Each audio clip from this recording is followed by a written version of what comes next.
Ladies and gentlemen, welcome back to the Saturday Squash, your weekly debate amongst the Golden Travel team here, where we pick a topic and go head to head and see who comes at the top. This week, as we're back to having three of us, we are going to debate a topic that came up last week during the main pod with myself and Daz, and this week Ross and Daz are going head to head, so let's get right into it.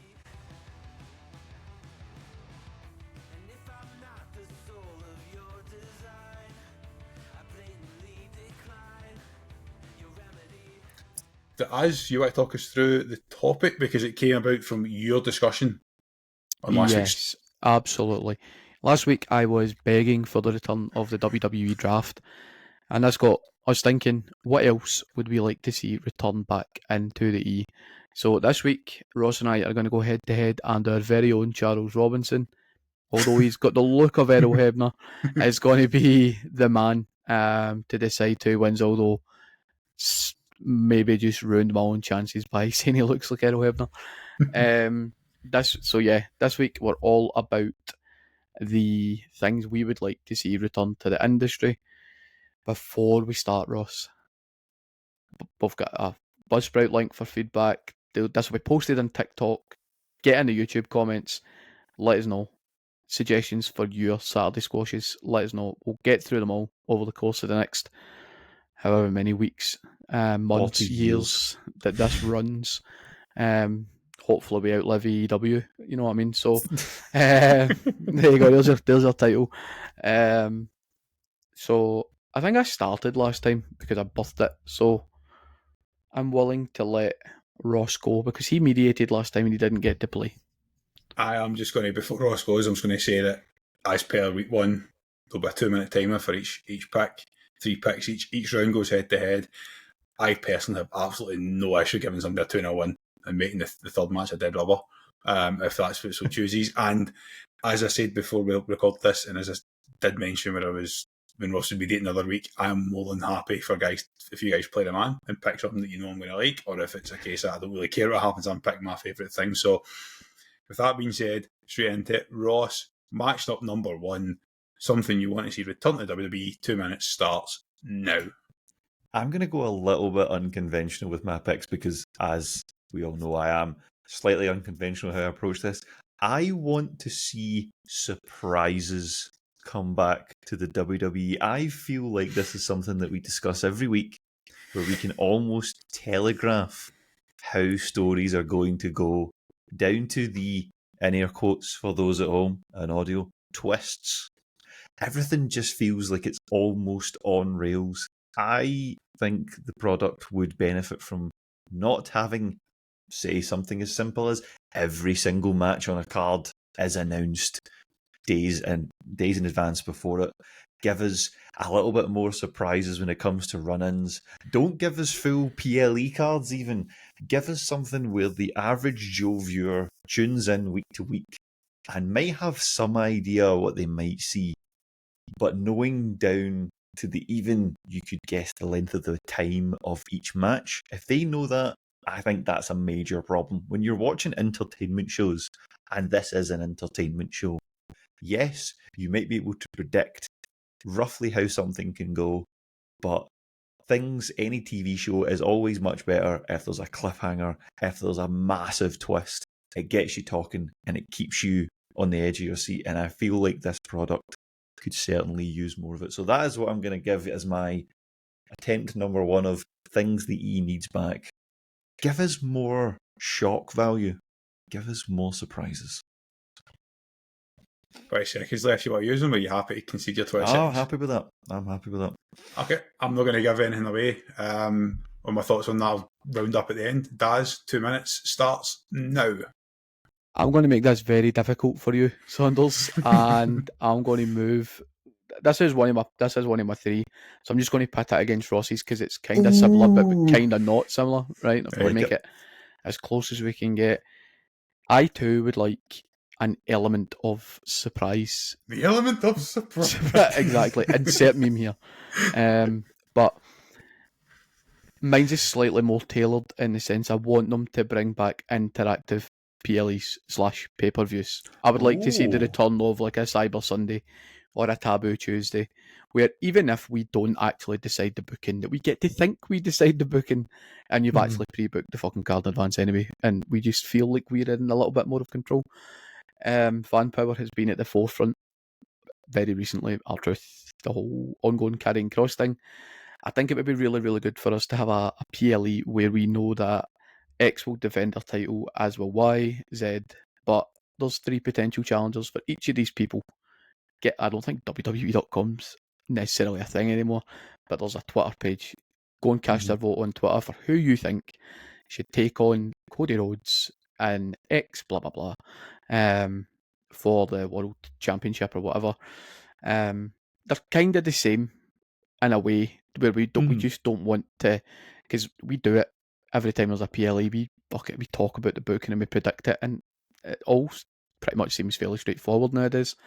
So I'm going to go with give us some shock value, but also more rounded out in this terms of interactive PLEs. Let us decide the cards. It's a free hit for them because they can book whatever way they like anyway, and it gets you more fan engagement. That's what I would like to see return, personally.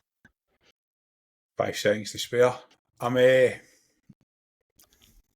could talk about both for a while, and I'm going to go pros and cons on both sides. I thought the way you started off, Ross, was going to be like almost weak because I'm harping back to the fact that SummerSlam both nights ended with ridiculous surprises that none of us necessarily expected, with the Rollins cash in and Brock Lesnar's return. We did get the Rollins cash in. We did. That was a work. And we knew they were selling. We knew they were selling Brock Lesnar's merch. I think the man doth protest too much. Yes. But Brock's, though, I'll give you Brock's. When you started talking about some PLEs where you don't know every match until the night of, I was like, just say the 2 words I need to hear. And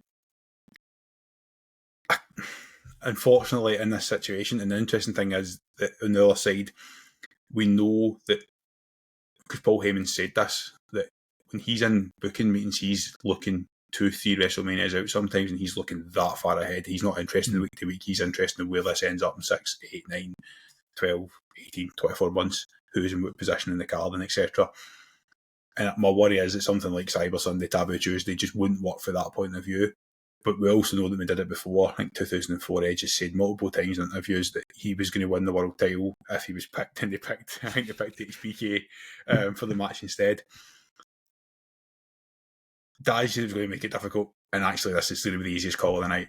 And I actually almost want to turn around and say, you know what, this is a straight up no contest, because they are very similar. You both do the same things. However, they are very similar, yeah. I made a note on my phone when I was planning this, because it was on my list. And when I said I would immediate, if somebody said the 2 words, it was an automatic win, and I have to go the Cyber Sunday, Taboo Tuesday. I do not understand why they haven't done it. It makes too much sense. Could you imagine, even if they just let the fans at home pick one match, but could you imagine, like, let the crowd in the arena pick a match? Mm-hmm. I mean, the reaction that I could get, like, it makes more sense now than it's ever made in the history of WWE, and I just don't understand why they've not done it. So, and I'm aware that he did have the opportunity to go second and therefore moved that up the card, but then we'll be interested to see what he's left himself for slots 2 and 1. So it's 1-0 Daz, straight into round 2. Daz, your 2 minutes starts now. I'm going to stick on PLEs for a minute, and this is the one I mentioned off pod where I feel like this will never happen. I would like it to happen again, but it never will.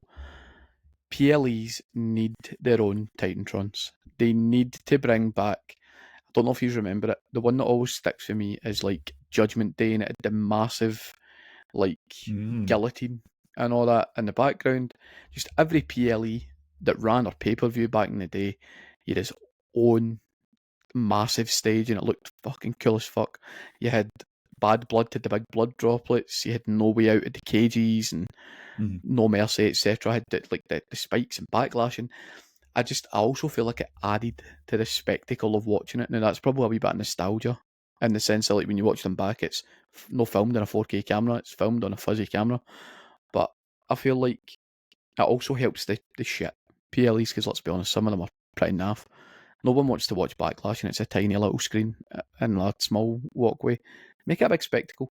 I also understand the logistics of that, and that trying to cart these things from the US to France, for example, Clash in Paris, is a logistical nightmare, which is probably a lot of the reason why they never booked a lot of pay-per-views outside of the US way back when. That and the fact that Vince hated us. So, yeah, my second one, and this is what was going to run me first, was that the PLEs, or at the very least, if they're going to bring it back, the big PLEs should get their own specific Trons. I think the only one that gets it is Saudi, because they probably just keep it in Saudi and say, well, fucking, we'll run it out next year. But they did it with the big screens this year in Saudi. So, yeah, big Trons, come back, please. Roscoe, rebuttal, 2 minutes, go. I really like that, but I'm going to take you on a little bit of an interesting twist. So the last one of these, in the truest sense, was August 26, 2002, which was a unification match, and then this title then disappeared. I would like us to bring back proper old school, like proper old hardcore matches, like proper ones. I know that we'd spoken recently, Daz, you'd gave ECW's like final event as one of the ones. Yeah, and I believe you opted against that. it. But hey, whoa! I did. I have since been watching and ruminating on these things, and I know that the spirit of these matches still exists. You know, you had Extreme Rules, obviously, where that was meant to be the sort of lineage of it, and then they patched that as well. I feel like we could really benefit from just utter, and I mean, in the truest possible sense, chaos. Bring back, like, barbed wire being used in matches. Bring back matches that had, like, 24/7 rules. Bring back this element of, it's almost just like this dynamic element to the matches themselves and the storytelling that I feel like we lost it in the PG era and it disappeared and it's fell by the wayside. More's going on to Netflix. More's going on to streaming. There is a little bit more of a lax set of rules that they can work with. Give me some of that nonsense. I want to see, guys, the next Sabu. I want the next Sabu to be able to come to the WWE and start whacking people like mad. Give me that proper old school hardcore nonsense. That is what the WWE is missing, and that is what I'm going to go for as my 2-pick. I don't hate it. This is a tougher one than the last round. That's why I picked mine. That's why I picked this one second. And did you Ross? Did you explicitly mention the Hardcore Championship in that 2 minutes, or was it just hardcore matches? I kind of mentioned all of it. You alluded to the title. I think it feels like you alluded to the title because you talked about the backstage and the 24/7 rules, but I don't think explicitly the Hardcore Championship. Yeah, August 26, 2002 was what, RVD, Tommy Dreamer, unifying of that. Nostalgia tells me that I love that. Grown up me says it just wouldn't work in the modern era because everything is so accessible. Like, we saw R-Truth pinning people on planes because they were sleeping. Like, you have to have that when they did 24/7. So you have to have that. The 24/7 title was ruined. And we worry so much about the time every week as it is without adding in something else like that to the mix. With that being said, it does allow for the element of surprise during PLEs, because, I mean, how many PLEs? In fact, you mentioned it on episode 1 of the Squash Daz, that No Way Out 2001 had a hardcore title match and ended up with 14 people involved. Crash Holly was a popcorn seller who jumped the barricade. I know. Nostalgia tells me that's a good one. I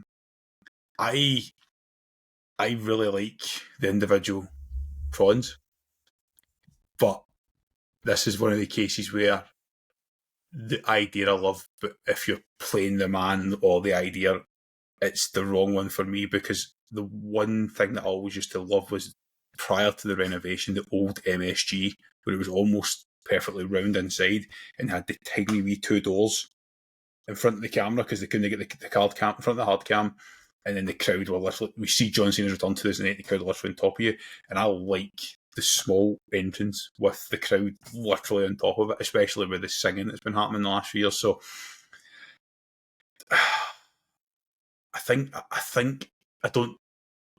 like both ideas, and I think I like what I think I like is they should do a better job of having bigger stages and trons for the bigger shows. Like, because I feel like Money in the Bank and SummerSlam and the Rumble are all, well, the Rumble especially because it's in baseball stadiums now, it's the same, it's one screen in the dugout.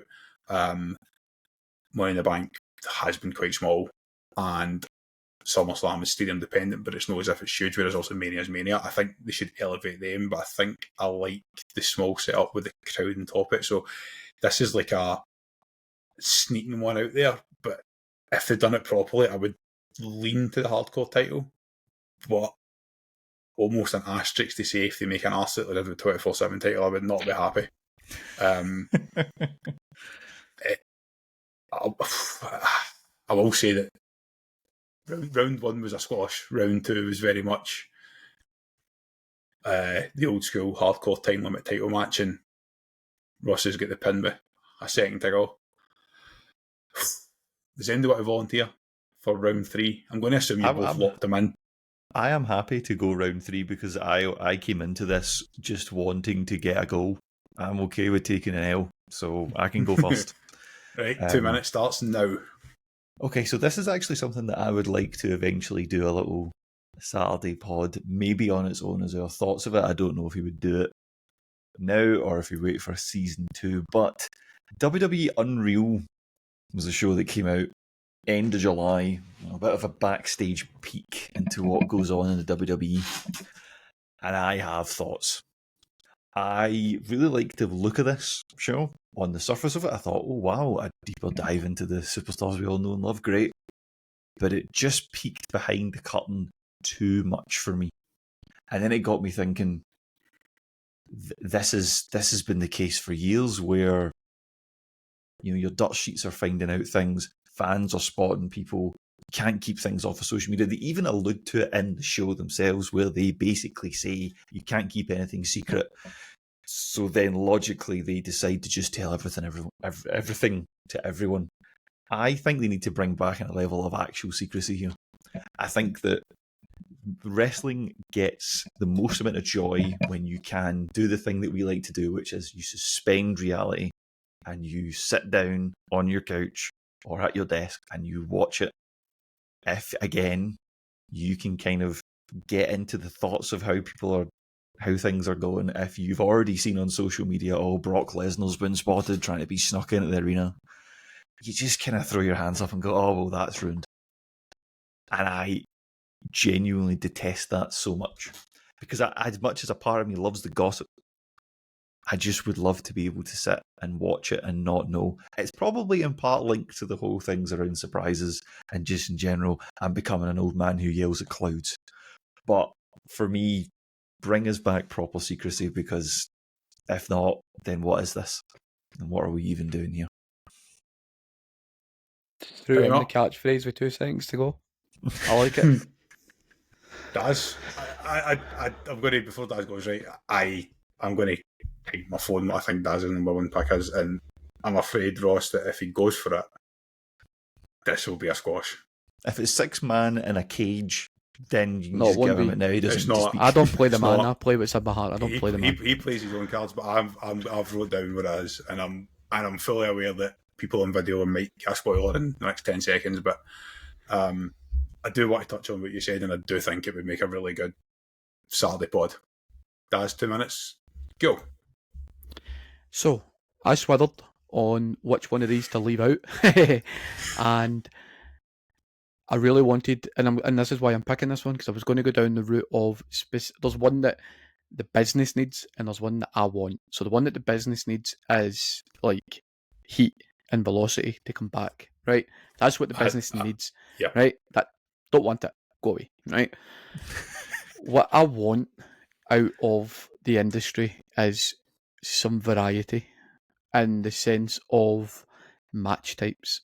I would like to see more things like, I've spoken about championship scrambles. My guy. I've but also things like 3 stages of hell.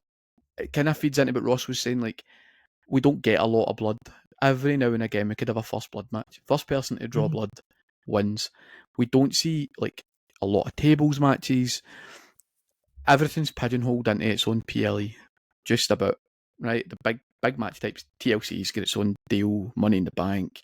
We have seen a wee bit more TLCs on other, since they scrapped the whole TLC thing, but things like, and I'm not saying 6-man because, as I say, I don't play the judge, I play my own thing, but why can we not have a Hell in a Cell at WrestleMania? Why can we not book that onto the card? Why can we not have, like, we don't get cage matches at the Royal Rumble anymore? Like, just give me some variety in matches. Like, I really enjoy War Games, right? But I don't want it every single Survivor Series. Give me a wee bit of variety one year. Give me a classic 5v5. There's loads of match types, though, that like, when's the last time you seen a Tornado tag match? Like, because we have about 7 tag matches a week across Raw and SmackDown. Just a wee bit of variety in the match types is all I really want. I mean, I know that I'm supposed to be Fuck Dave competing Meltzer. against I know I'm supposed to be competing against Daz, but I mean, I'm in full agreement with him. So, you know, I think Look at that, that's, we will. it's not dissimilar to what you picked in round 1 though. Like it's Round 2. just something different. fight. It was round 2. What did Ross pick in round? Ross picked in round 1 surprises. Round 2, he picked a hardcore scenario where it was. I did say 2 that were quite similar. I still think it was the same as surprises though. Because I was going to go like heat and velocity and stuff, but I'm not sure I want that. So that was on my But short the business list. needs it. The business needs it. It was never making the top 3 for me Mhm. when I was planning this, but it was on my short list because it was like, well, it's an obvious one where there's too many Mhm. people and not enough matches. This is quite tough because like I feel as though for all 3 rounds, apart from this, you've been really specific about Cyber Sunday, Taboo Tuesday. I feel as though you both went quite like not what cast a wide net, but like not just pigeonholed and said I want this exact one thing to happen. I want something. And obviously Ross, you did clearly listen to last week's podcast or watch the clips at least, because we did talk about the Chelsea Green situation where Mhm. Yeah, I enjoyed it. It was a good listen. that exact conversation on Unreal kind of like, I think I said that time, it's a fucking genius thing, having them with 30 automatic on the remote. I don't know why it's never happened, and she'd be the right person to have win that. That now can't happen. Until you at least forget about it, which I mean, God knows when that will be. But I think it's just so difficult because it's a bit like trying to put the toothpaste back in the tube now. We need slightly more kayfabe, but I don't know how much more we can get, because it's a tool, it is a storytelling tool. Everything that happens on social media and everything else that they do. Variety in matches is like, it's hard to argue it, because like it feels as though, see, when you have this really, really long epic feud, it needs to end in an epic way. Like the CM Punk Drew McIntyre feud ended in the hell. One of the, like, people talk about it in 20 years. We talked about one of the greatest Hell in a Cell matches ever. In the same way that Roman and Cody finally finished in an epic level of interference, but that feud probably could have been a 3 stages of hell or something like that. There was like an actual like blood feud. In the same way that like when Rollins and Punk eventually properly go 1-on-1, that should be a 3 stages of hell or a Hell in a Cell. It needs to be. Iron Man or something like that. And a 60-man Iron Man match, like fucking. We've not had a 60-man Iron Man match in years, and I feel as though I have to pick that, because I'm in agreement for what it's worth. I long for both, but I just feel as though that one's achievable, whereas I feel as though we've went so far into the social media aspect of it, we're never going to go back far enough. Like, I think, see, before Lesnar, I think the only real secret they've kept before Lesnar was the Hardys. But everybody had a feeling the Hardys were coming back. It just never got announced. Even then, the Hardys were until the night of Mania. So it's like, it is almost impossible to stay on top of it. Yeah, it's tough, man. In terms of tough. Like with the amount of dirt sheets, Twitter, folk on planes, like it's almost impossible that you're not going to bump into these people. I mean, the same thing happened when John Cena did his appearance at Money in the Bank in London and did the whole "I'm here to bring Mania to London." Somebody did tweet like an hour before the show, there's a second private jet arrived to park next to the WWE jet. I wonder who that could be. It can only be one of 3 people. There's only 3 people, exactly. So this is quite a tough one. It's very much it's very much like this feels very much like an epic feud, and it has ended in the 3 stages of hell match, and it's right at the end, and it's a double hit with a sledgehammer, and Daz is fell on top of Ross for the pin. I'm going with that because I do feel like these epic long, like a game when Roman and Seth finally go 1-on-1 again. It can't be a singles match. It can't just be a street fight, no DQ. It should be an hour-long war. All we get now is street fights. See if it's no DQ, it's just class a street fight. Whereas the only real street fight we've actually had was Lyra and Becky. It's the only actual street that felt like a street fight. Aye.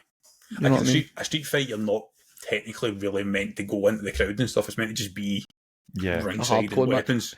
Why we not just calling it a hardcore match? Because hardcore matches, you can go false count anywhere, but street fight has to be exactly, bring it back for the league. I know. It's so that's why Ross got round to proper hardcore matches. Yeah. I think there's another clear theme there. It's like, fun enough, a wee bit more chaos seems to be the theme from episode 3 of the Saturday Squash. So we're on time, we're doing well. I do think there's a deep dive episode there, 100% on what we think on the backstage stuff. But let us know in the comments what you think. Even though it didn't win, what you think of the Unreal stuff. Have they just went slightly too far? I think it's one thing to give away how planning meetings work and how storytelling works and how far ahead they look. I think it's another thing to give away actual storytelling tools that they now can't use because they've given it away.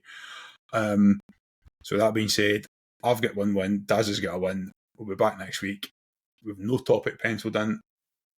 Clash in Paris tomorrow. Come and join us on socials. We'll be live somewhere, no doubt. Take it easy, and we'll see you next time.